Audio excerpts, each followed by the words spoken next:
यानी मित्रों, साल की शुरुआत में अमेरिका ने जिस तरह वेनेजुएला के राष्ट्रपति निकोलस मादुरो को सत्ता से हटाया, वो अपने आप में अभूतपूर्व था। जिस तरह अमेरिका की डेल्टा फोर्स ने मादुरो को उनके बेडरूम से उठाया, उसकी कोई कल्पना भी नहीं कर सकता था। हमने उसी दिन डीएनए में इस कार्रवाई को फिक्सिंग बताया था।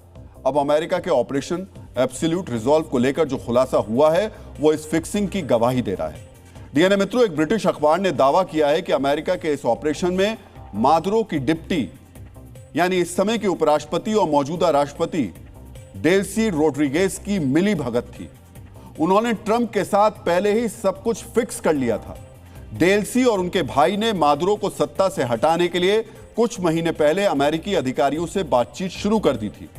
डेल्सी और ट्रंप प्रशासन के बीच क्या डील हुई थी, यह जानने से पहले आपको पता होना चाहिए कि मादुरो डेल्सी पर बहुत ज्यादा भरोसा करते थे।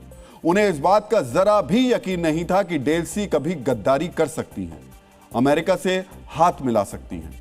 जी मित्रों, डेल्सी रोड्रिगेज एक क्रांतिकारी परिवार से आती हैं। वो मादुरो और मादुरो के गुरु ह्यूगो चावेज के सबसे भरोसेमंद लोगों में से एक रही हैं। यही वजह है कि वेनेजुएला की राजनीति में उनका कद बढ़ता गया। कई मंत्रालयों को संभालने के बाद 2018 में उन्हें उपराष्ट्रपति बनाया गया। डेल्सी की आक्रामक राजनीतिक शैली और वफादारी की वजह से मादुरो ने उन्हें शेरनी के नाम से बुलाया, लेकिन अब पता चला है कि मादुरो की शेरनी की वफादारी ट्रंप के प्रति थी। डीएनए मित्रों, डेल्सी के विश्वासघात की शुरुआत मादुरो के कैप्चर के कुछ महीने पहले ही हो गई थी। नवंबर में डेल्सी रोड्रिगेज और उनके भाई जॉर्ज रोड्रिगेज ने अमेरिकी अधिकारियों के साथ सीक्रेट बैक चैनल बातचीत शुरू की। कतर ने अमेरिकी अधिकारियों और डेल्सी रोड्रिगेज के बीच इस बातचीत में अहम भूमिका निभाई। डीएनए मित्रों, यह वही समय था जब ट्रंप ने मादुरो के साथ सीधी बातचीत की थी और उनसे इस्तीफा देने को कहा था। ट्रंप की मांग को मादुरो ने ठुकरा दिया और उसी के बाद ट्रंप ने डेल्सी के साथ मिलकर मादुरो के तख्ता पलट मिशन को अंजाम देने का फैसला किया। मीडिया रिपोर्ट्स का कहना है कि डेल्सी ने अमेरिकी अधिकारियों से बार बार कहा कि मादुरो को सत्ता से हटाना जरूरी है। डेल्सी ने भरोसा भी दिया कि वो मादुरो के तख्ता पलट के बाद के हालात को संभाल लेंगी। डेल्सी ने अमेरिकी अधिकारियों से यह भी कहा कि मादुरो के हटने के बाद अराजक स्थिति पैदा होने से बेहतर है कि सब कुछ नियंत्रित ढंग से हो, यानी वेनेजुएला की सत्ता में बहुत ज्यादा उठापटक के हालात नहीं बने। डेल्सी ने यह भरोसा दिया कि वो अमेरिकी हितों का ध्यान रखेंगी, यानी दूसरे शब्दों में कहें तो वेनेजुएला के विशाल तेल भंडार में अमेरिकी कंपनियों को एंट्री मिल जाएगी।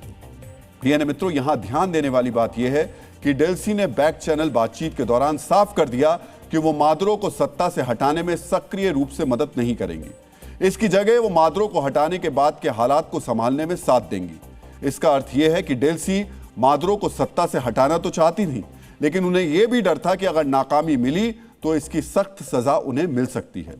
डेल्सी के भीतर मादुरो का डर बैठा हुआ था। उन्होंने नजदीक से देखा था कि मादुरो अपने विरोधियों को कैसी सजा देते हैं। इसी वजह से उन्होंने पर्दे के पीछे रहकर यह पूरा काम किया। अब आप वेनेजुएला में अमेरिकी ऑपरेशन के समय के हालात पर गौर कीजिए। जब अमेरिका ने हमला किया तो डेल्सी कुछ समय के लिए गायब हो गई। उस समय यह अफवाह फैली थी कि डेल्सी मॉस्को चली गई, लेकिन अब यह पता चला है कि डेल्सी उस समय राजधानी काराकास से लगभग 500 किलोमीटर दूर वेनेजुएला के सबसे बड़े द्वीप मार्गरीटा आइलैंड में मौजूद थी। वहीं से उन्होंने अमेरिका के ऑपरेशन पर नजर बनाकर रखी थी। 5 जनवरी को वो राजधानी काराकास लौटी और उसी दिन उन्होंने मादुरो की जगह अंतरिम राष्ट्रपति के रूप में शपथ ले ली। डेल्सी के भाई जॉर्ज रोड्रिगेज को फिर से संसद का अध्यक्ष बना दिया गया। सत्ता संभालने के बाद डेल्सी ने अमेरिकी ऑपरेशन की निंदा करने की एक रस्म अदायगी की, लेकिन इसके बाद उन्होंने कोई ज्यादा विरोध नहीं किया।